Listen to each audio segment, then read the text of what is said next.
ህይወት በውሳኔ የተሞላች ናት። ሁሌም የማያልቁ ምርጫዎችን እንመርጣለን። የምንለብሰውን፣ የምንበላውን፣ የምንሰራውን፣ የምንናገረውን እንመርጣለን። ታዲያ በጣም ወሳኝ የሆነውን ውሳኔ ግን ችላ ብለነዋል። እሱም ደግሞ ራሳችንን የመሆን ውሳኔ ነው።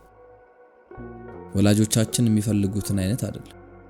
ማህበረሰቡ የሚጠብቀውንም አይደለም። መሆን አለብን ብለን የምናስበውን እንኳን አይደለም።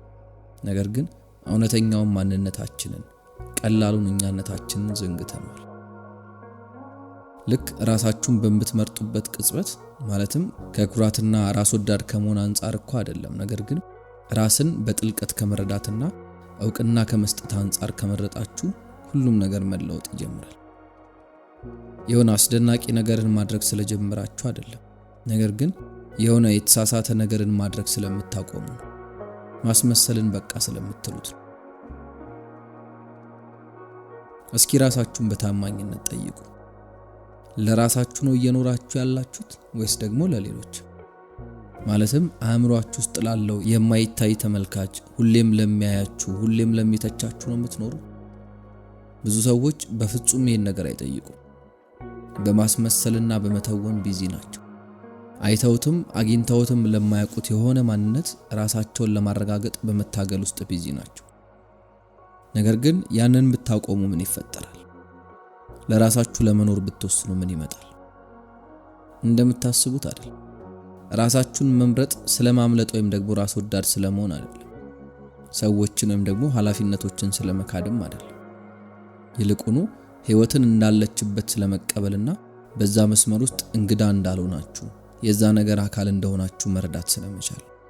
ያንን እውነታ ስትቀበሉ የራሳችሁን ተፈጥሮ መታገል ስታቆሙ አንድ አስደናቂ ነገር ይከሰታል።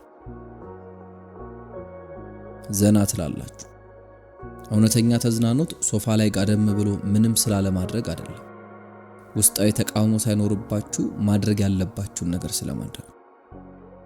ይህንን ነገር በትክክል እያደረኩት ነው ከሚለው ድምጽ ነፃ ሆኖ ስለመኖር። ራሳችሁን ስትመርጡ ያ ድምጽ እየደበዘዘ ሄዶ ይጠፋል።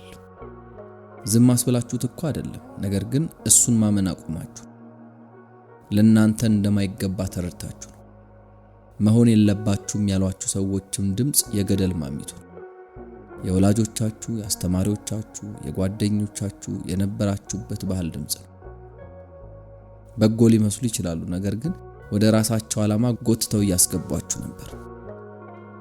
የማይበቃችሁን ልብስ መልበስን አስቡት እስኪ። ምቾት ይነሳችኋል አይደል? ብዙ ሰዎች እንግዲህ አብዛኛውን የህይወታቸውን ክፍል የሚኖሩት እንደዛ ነው። እነዛ ልብሶች ልካቸው እንደሆኑ እያስመሰሉ ያለማቋረጥ ልብሶቹን ለማስተካከል እየታገሉ ለምን እንደደከማቸው እያሰቡ ነው የሚኖሩት። ራስን መምረጥ ማለት ባጭሩ እነዛ ልካችሁ ያልሆኑትን ልብሶች በማውለቅ የሚበቃችሁን ልክ የሚሆንላችሁን ልብስ መልበስ ማለት ነው። ያንን ስታደርጉ ነፃነት ይሰማችኋል። በማስመሰል ለሰዎች በማቅረብና ሰዎችን ለማስደሰት በመታገል ውስጥ ምን ያክል ኢነርጂ እንዳባከናችሁ ይገለጥላችኋል። ያ ሁሉ ጥረትና ድካም ቀልጦ ይጠፋል። ራሳችሁን ስትመርጡ ሰዎች ሳይቀር ያስተውሉታል። አንዳንዶች ላይወዱት ይችላሉ። የእናንተ እውነተኛነት ምናልባትም ምቾት ሊነሳቸው ይችላል። ምክንያቱም እነሱ የለበሱትን ጭምብልና የማስመሰላቸውን ሂደት ስለሚያስታውሳቸው ነው። የእናንተ ነፃነት የእነሱን ፍርሃት ያጋልጥባቸዋል። ራስ ወዳድ ወይም ደግሞ ሞኝ ሊሏችሁም ይችላሉ። ተለውጣችኋልም ይላሉ። ታዲያ እዚህ ጋር ካልተጠነቀቃችሁ እነሱን ታምኗቸውና ወደ ኋላ ትመለሳላችሁ። ነገር ግን አትችሉ። አንዴ የእውነተኛ ነፃነትን ጣዕም ከቀመሳችሁ በኋላ እሱን አለማወቅና ችላ ማለት አትችሉ። ይሄ ማለት ልክ ከምታስታውሱት ህልም እንደመንቃት ነው። እውነት እንዳልሆነ እኮ ታውቃላችሁ። ራስን መምረጥ የአንድ ጊዜ ተግባር ብቻ አይደለም፣ ይልቁኑ የየዕለት ልምምድ። እያንዳንዱ ማለዳ ተወስናላችሁ። ለራሴ ነው ወይስ ደግሞ ለነሱ ነው የምኖረው ትላላችሁ። አንዳንድ ቀናት ላይ ያ ቀላል ነገር ነው። ግልጽ ናችሁ፣ ጠንካራና እርግጠኛ ናችሁ። ሌሎች ቀናት ላይ ግን የድሮ ልማዶቻችሁ ተመልሰው ይመጣሉ። የሰዎችን ማረጋገጫ መፈለግ፣ እንቢ የመባል ፍርሃት፣ በሰዎች እሳቤ ውስጥ ፊት ለማድረግ መጣደፍ ይቀርባችኋል። እንግዲህ በነዛ ቀናት ነው ረጋ ማለት ያለባችሁ። ራስን መምረጥ ፐርፌክት ስለመሆን አይደለም፣ ያ ስለታማኝነት ነው። እዚህ ጋር አስገራሚው ነገር ምን መሰላችሁ? የምርም ራሳችሁን ስትመርጡ ከሰዎች የተለየ አይደለም የምትሆኑት። የበለጠ ኮኔክት እያደረጋችሁ ነው የምትመጡት። ምክንያቱም እውነተኛ ኮኔክሽን የሚፈጠረው በእውነተኛ ሰዎች መሃል ስለሆነ ማለት ነው። ስታስመስሉ የምታገኙት ሌሎች የለበሱትን ጭንብል ብቻ ነው። ነገር ግን እውነተኛ ስትሆኑ ሌሎች በእናንተ ውስጥ ራሳቸውን መመልከት ይጀምራሉ። ለዛ ነው ብልህና ጠቢብ የሆኑ ሰዎች ሁሌም ቢሆን እኛ አልተለየንም፣ ነገር ግን እንደተለየን ነው የምናስበው የሚሉት። ራሳችሁን ስትመርጡ በዛ ምናብ ውስጥ ነው የምታልፉት። ይሄ የምትመርጡት እኔ የምትሉት ነገር ትንሽ ወይም ደግሞ ራስ ወዳድ እንዳልሆነ ይገባችኋል። ሕይወት ራሷ ናት በእናንተ ውስጥ ራሷን እየገለጸች ያለችው። የባህሩን ዌቭ ብትሆኑ እስኪ ያስቡት። ለዓመታት ለመቆየት የሚታገል አንድ ዌቭ እንደሆናችሁ እያሰባችሁን ይኖራችሁ።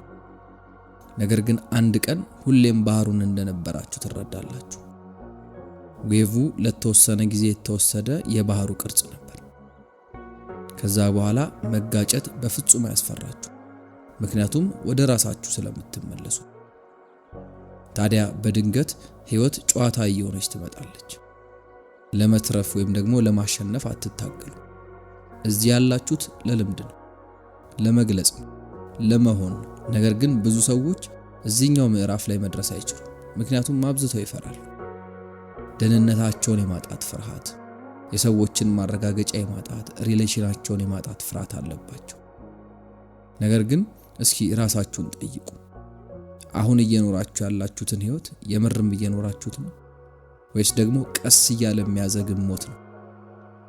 እምቢ ማለት እየፈለጋችሁ እሺ ማለት፣ መጮህ እየፈለጋችሁ ነገር ግን ፈገግ ማለት፣ ደና ሳትሆኑ ደና እንደሆናችሁ ማስመሰል ምናምን።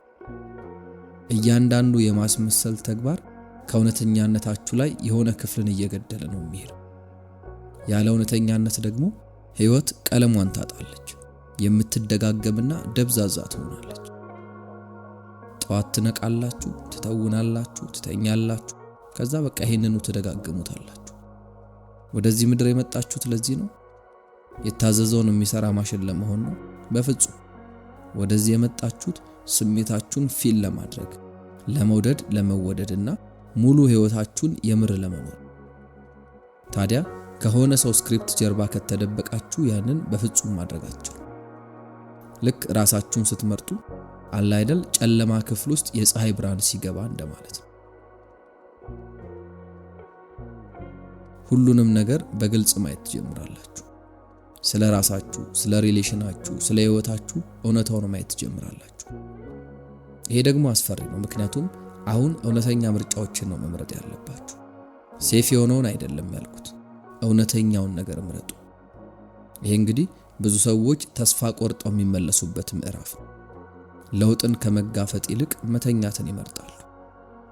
ነገር ግን አንዴ ከነቃችሁ ወደ ኋላ መመለሳችሁ ብትሞክሩ እንኳን ውስጣችሁ ያለው ጭላንጭል ብርሃን የሚቻለውን ነገር ያስታውሳችሁ።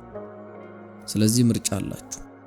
የእናንተ ባልሆነ ሐሰተኛ ምቾት ውስጥ መቆየት ወይም ደግሞ በበሩ አልፋችሁ ወደ እውነተኛነት መሻገር።